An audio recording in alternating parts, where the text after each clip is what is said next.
Mainit na balita, inirekomenda sa Ombudsman ng DPWH at ICI na sampahan ng mga reklamo sila dating House Speaker Martin Romualdez at dating Congressman Zaldico. May kinalaman yan sa ilang questionable flood control projects mula 2016 hanggang 2025. Detalye tayo sa ulat on the spot ni Salima Refran. Sam?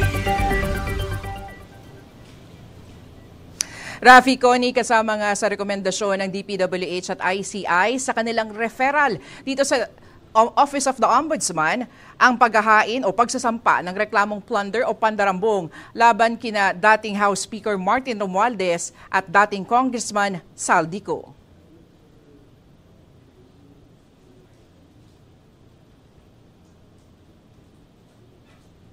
Nasa rekomendasyon din ang mga reklamong graft at direct bribery. Kaugnay ito na mahigit 100 bilyong pisong halaga ng mga infrastructure contracts na napunta sa Sunwest Incorporated at Hightone Construction, mga kumpanyang konektado kay Ko at sa kanyang pamilya. Kahong-kahong mga kontrata, dokumento, sworn affidavits at maging mga pinanumpaang salaysay.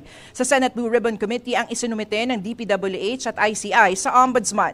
Kasama rito mga kontrata ng Sunwest at Hightone sa DPWH mula 2016 hanggang 2025. Kabilang rin sa sinumite ang pinanumpaang testimony o testimonya na nagpakilalang dating security aide ni Ko na si Orly Gutesa. Hindi raw isinama ang mga social media videos ni Ko na nilabas itong nakaraang linggo dahil hindi naman ito napanumpaan. Ayon kay DPWH Secretary Vince Dizon, tanging mga fact o mga bagay na napatotohanan lamang daw ang kanilang ipinasa. Ang mali na raw dito ay naging House Speaker si Martin Romualdez mula 2022 hanggang 2025 at ang napili na Committee of Appropriations Chairman ay si Zaldico. Sa panahon raw na ito nangyari ang mga kontratang isinumite nila. Sabi naman ni ICI Commissioner Rogelio Singson, sa naging pagharap noon ni Congressman Romualdez sa ICI, sinabi raw nito ang assumption of regularity o pinagpalagay daw niyang dumaan sa tamang proseso ang lahat. Narito ang pahayag ni DPWH Secretary Vince Dizon at ICI Commissioner Rogelio Singson.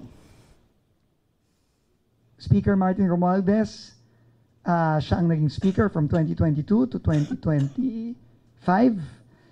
Si former Congressman Zaldico ang napili na Committee on Appropriations Chairman. At ang sinasabi ng referral na to ay dun sa relationship na yon, no, nangyari itong mga iba't ibang kontratang ito. No. Yun ang nangyari. Facts lang lahat ito. Ngayon, yung para ma-determine kung ito ba ay sapat para mag-file ng charges of plunder, violation of Anti-Graft Corrupt Practices Act, bribery, yan ay pinapasa na natin sa Ombudsman kasi yun ang proseso.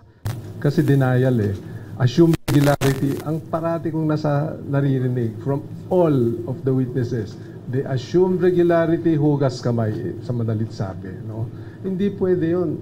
May sinumpaan kang oath, tapos hugas kamay. Thank you, sir. Thank you po. Yes po. Rafi, Connie, sa ngayon nga ipapasok na sa fact-finding ang referral na ito ng Ombudsman. Ang Ombudsman na ang susuri sa referral at mag-iimbestiga para mapalakas ito. Yan muna ang latest mula nga dito sa Office of the Ombudsman. Sam, may nababanggit bang timeline kung kailan matatapos yung Ombudsman sa kanilang fact-finding investigation?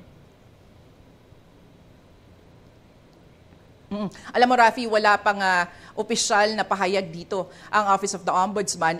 Patungkol naman doon sa timeline, no, kung matatandaan ninyo, napakarami na nung naihain ng mga reklamo dito sa Office of the Ombudsman. At dahil dyan, maaari namang agad sumalang, pero marami kasing mga kontrata, maraming mga dokumento yung nilalaman ng mismong referral na ito. So wala pa tayong opisyal na pahayag patungkol sa timeline ng pagsusuri sa referral na ito. Rafi. Maraming salamat, Salima Refran. Ayon sa tanggapan ni dating House Speaker Martin Romualdez, handa siyang humarap sa investigasyon kaugnay sa flood control issue. Maglalabas din daw ng pahayag si Romualdez ngayong araw kaugnay sa rekomendasyon ng DPWH at ICI na ireklamo siya.